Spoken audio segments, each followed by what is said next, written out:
the issues that you will talk today, the speakers, are important to anyone who cares about the success of small businesses and entrepreneurs across the world, and by the extension, the success of our economy as a whole. At today's conference, there will be many different perspectives. So I'm sure you won't all agree on the answers to the many questions that will be asked, but the talk itself is very, very important. We at the Global Council for Promotion of International Trade have found that summits like this will help us to do our outreach and research work more effectively. We hope that each one of you will also learn something from this, and thank you in advance for sharing your ideas on how to make economic growth more sustainable, and we are excited to see the results of your work. With this, let me welcome you to the second day of the Global Sustainable Development Summit. Myself, Rajiv Vayasar, I'm founder and CEO of EV Masterclass and CXO Club. I'm also an advisor to the government of Andhra Pradesh from the country of India. I've been recognized as 40 under 40 young EV leaders in India, and my work also has been recognized and published in the World Economic Forum. Having led multiple organizations in P&L roles, sales, and other activities, and now I help the government in drafting the right policies and helping them garner and attract investments, especially in the niche emerging areas of technology, that is electric vehicles. With this, welcome you all. And let me also introduce the speakers that we have today. So, Don Heng is the founder of Great Wall Marketing Consultancy, a one-stop wellness brand excellence roadmap for global wellness, lifestyle, and healthcare businesses, and produces remarkable results in sales, revenue, and attain optimum ROI always. And also their long-term business goals and brand sustainability management, ESG strategy management.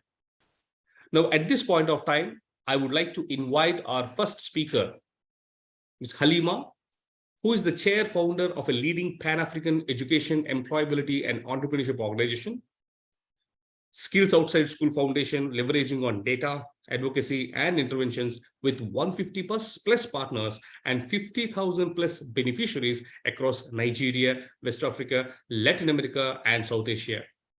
She is an associate vice president at the Africa Finance Corporation, a Pan-African $7.8 billion multilateral development finance institution focused on infrastructure and industrialization. She has led, closed, and managed portfolios of $1.7 billion in landmark award-winning high-impact transactions across power, industry, transportation, and logistics, including a raised group of companies and mergers and acquisitions on power assets across 5 countries. With this, let me welcome Halima to speak on this special topic of focusing and addressing the huge gap and dichotomy between the business world and then the development in the government world in this today's context. With this, let me welcome Ms. Halima, founder Halima Ibrahim Abba, founder and board chair, Skills Outside School Foundation, and Chief Investment Officer at the African Finance Corporation, Director, Trustee, Investor, Consultant, Advisor, and Mentor. Welcome, Ms. Halima. And the floor is yours. Thank you very much, Rajiv. Good morning, good afternoon, good evening to everyone around the world, wherever you are. I hope you can hear me well, Rajiv, and you can see my screen as well. Yes, please go ahead. Excellent, thank you. And thank you for that very warm welcome. I almost didn't recognize myself as you were introducing me, but appreciate that. Thank you for also having us. I think this is a fantastic platform to discuss these very important development issues that you raise. And I really like some of the introductory remarks you made as well about the need to really help, businesses to be able to pivot after this devastating COVID that we've seen. Governments are also very stretched in what they need to do, as well as also the development sector really trying to do its part in the grand scheme of making sure that we really achieve the development that we all yearn, depending on whatever context that we're in around the world. And I think it's within that backdrop that, this talk has been presented. And I think in many ways, it's also to what you said in terms of when you were introducing me.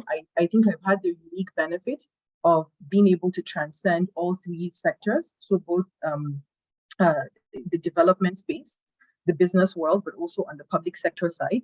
And one of the big challenges to really achieving true development, I think, in the world is really the gap that exists between these three sectors, which are all very critical to really being able to help us achieve, some of the significant development objectives of what you mentioned: unemployment, poverty, the climate change, and the need for better climate action, inequalities that exist from an income standpoint, and other socioeconomic indicators, and so much more that have been adequately presented in the SDGs. And so, without further ado, I'm just going to move on. You've already spoken about me, so I'm just going to skip this. Nothing to say there anymore. And I think this is really just the picture I want everybody to focus on. The public sector, or say the government, has its own role to play, in development.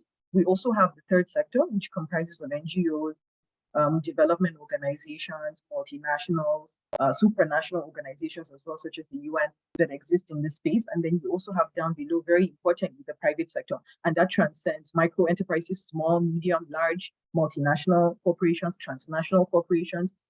Anyone who has a business interest that exists in an enterprise or institution fits under this bucket. All three sectors need to come together for us to truly achieve development. Yet, I think one of the things that we see is that they don't tend to actually understand each other. They speak to each other, but don't speak the same language. So communication is often an issue. And sometimes objectives often also conflict. And what do I mean by this? For government, first and foremost, you're there, you've been elected in some cases, or if it's not a democratic government, then you've been appointed, or you've been self-appointed, as the case may be. And your objectives are very much political. And it is what the people want, and what you see to be what your government is setting as an agenda, that is your focus, and that is the political return. On the private sector side, ultimately, what is entrepreneurship, what is enterprise, is taking risks of creating a business, or setting up a business, or scaling up a business in order to achieve profit, a commercial return. And then you also have on the development sector side, where the return is really social, is really being able to achieve some of the greatest socio, political or economic challenges that we have that exist around the world. And these three returns are very distinctive and sometimes often conflict. And it's very important that the three speak to each other. And there is a precipice where they all meet in order for us to truly achieve development. And if I just want to even start and ask a very bold question, which sounds very basic, but I really ask the audience to think through it. What is development? What is truly development?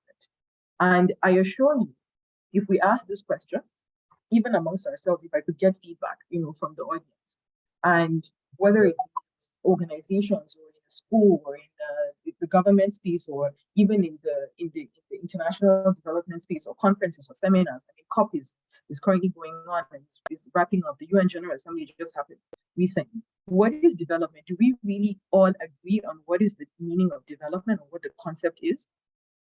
The bold comment I want to make is that not necessarily. We don't have a considerable understanding of what development is. And that's one of the biggest challenges, why that dichotomy exists. So I ask further another question.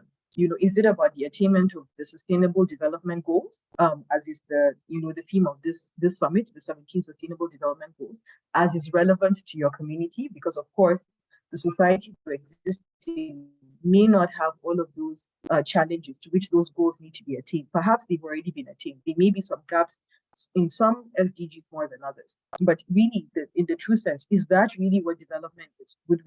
Is there something that we can agree on? Is a big question, that I pose. And, say for the purposes of this conversation, we all agree, let's say, that there's some agreement that the SDGs are the minimum benchmark for what development is. And I say minimum because if you look at the SDGs, what it presents is the minimum set of goals across board that we should attain for us truly to say we have achieved development. Now, it may be that you transcend more than these goals and you attain more than them, which is very much welcome. But at the minimum, we should all be on the same basis for us to truly say all economies have been developed. So if this is truly what the SDGs is trying to achieve, and we, for the sake of argument here, we agree that this is what development is, then how does this really translate into the mandates, the goals, the policies, the procedures, the objectives, the behaviors of these critical arms of any economy in the world that I mentioned, which is the public sector, the private sector, and the development sector? And I would like us to take for each of them in turn. Now, again, as I said, there are varying levels of what development is. Are we really all truly coordinated in that? For some people, development is, if you meet the SDGs, you are developed. For some people, it's about, reporting using a common set of standards. And there are many out there that we know of, some of which are, for instance, the joint impact model that has been adopted by several development finance institutions, or the GIN and IRS metrics, or what have you. For some people, it's just social conditions have improved, we are developed. Economic conditions have improved, we're developed. If the city looks a such a way, we're developed. So given that there's all of these different, conceptions of it, it makes it very difficult to really measure whether we're all working towards the same objective. Because if we don't have an agreed concept of what development really is, then we can never truly say everybody has their eyes on the ball and is working towards the same concept and wanting to make it happen, but seeing it from their own respective perspectives. And how intentional are we also in doing development? Is it something that we pay lip service to, or is it something that's integrated in everything we do, whether it's government, whether it's a private organization, no matter how small you are, or it's a development organization? How are we all keying in, to a common set of what development really is? In this case, let's say the SDGs. Now, if we think about governments, for instance, again, if we start off with the premise that the SDGs are a minimum standard and a minimum benchmark for development, how does this translate into government policies, right? So as a government, for instance, when you publish your national development policy, or sub-national development policy, as the case may be, whether it's a state or regional government or local government, to what extent does it link to the broader pre-agreed understanding, in this case, of what development is, which is, for the purposes of this conversation, is the SDGs? How is that the case? Because that's not necessarily what we see when governments publish, what their policies and development plans are, for instance. And it needs to be that granular for us to really be able to have a common set of metrics where we're all measuring and reporting on and saying, yes, we are all attaining this minimum, and over and above that, this is what we're doing because of the context that we have in, for instance, country or subnational government or local government. If we tip over to the business sector, what is private sector doing to also achieve this this concept of development? How are they, their processes, their structures, their operations, the products and services that they deploy, really helping to attain these SDGs in the true sense? Is also a big question. What we see these days is much of private sector intervention or business sector intervention is in the side of CSR. Many organizations publish their CSR reports or sustainability reports, as they sometimes call it, where there are certain aspects, that they care about from a social and economic standpoint that they publish. And they provide some capital, they provide support, they provide funding through what is termed corporate citizenship or variants of it, to be able to support certain development objectives. In some other cases, it may simply be just lip service to being able to report on positive externalities of their businesses. But are they really mainstreaming development into their day-to-day, into the way the products and services are being deployed?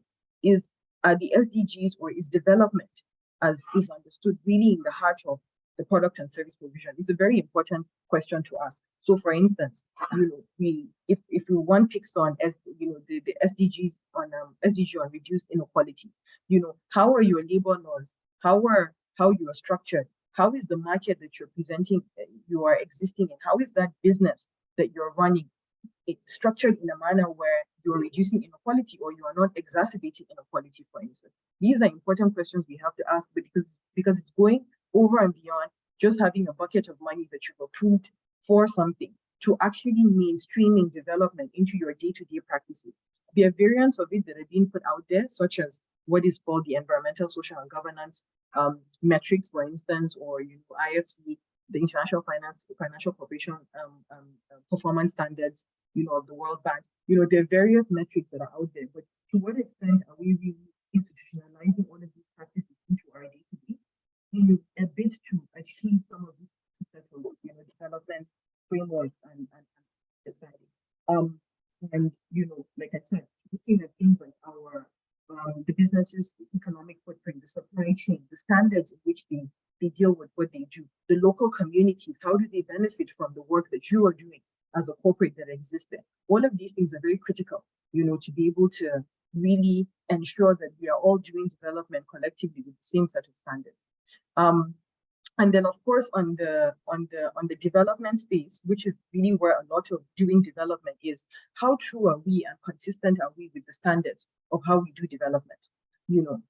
Because if NGO A or a supranational B is doing something else that is not on the same level and is able to achieve similar objectives, to be able to truly achieve development in that space, then we're really just working across purposes and wasting resources. So it's very important that there are a common set of standards that we're all working through, and different parties know what their role is and that they're all working towards the same picture. And so with that, I want to end with a few recommendations to what we think will lead to a common set of a shared understanding on a national and a regional and a global scale of what really development is. That first of all, we have to, once we agree on what that development is, and as I said, if the SDGs are the minimum, then how are people equipped, whether they're in government, they're in business sector, or they're in the development space, to truly achieve this common set of standards of development? Is very important. Now, on the second scale is how are the processes that we embed within our systems, our structures, our institutions, how are they able to, again, achieve these common set of development standards? And then third, the industry and the infrastructure that exists, how is it able to promote this common set of standards of development? And then last but not the least, the finance, the capital that exists, how is it being channeled to also be able to achieve these common development? Now, when I just speak about the people, it's very important that they have the right skills, knowledge, and attitude to do development. Now, whether it's through the formal schooling systems or the informal schooling systems or the non-formal schooling systems, it's extremely important that this is the case. Now, outside of schooling, of course, there's constant reskilling and upskilling that happens, and it's extremely important that all of those policies around, schooling, reskilling, and reskilling and upskilling all are aligned towards, again, making sure that people have the right skills, knowledge, and attitude to attain development, whether they're in the public sector, they're in the business sector, or they're in the development sector. And then secondly, institutionalizing these processes. What are those common set of standards and systems and procedures that we would want, to ensure that we're institutionalizing the ways that we work and we're not duplicating efforts and causing waste across board. And then third is, do we have infrastructure? And when I say infrastructure, I mean hard and soft. So the hard side is, the physical infrastructure, digital infrastructure. We're all using the technology now. The roads, the communication systems that we have, the ability to be able to move from point A to point B, given that we're a globalized world, the electricity that we're all using currently.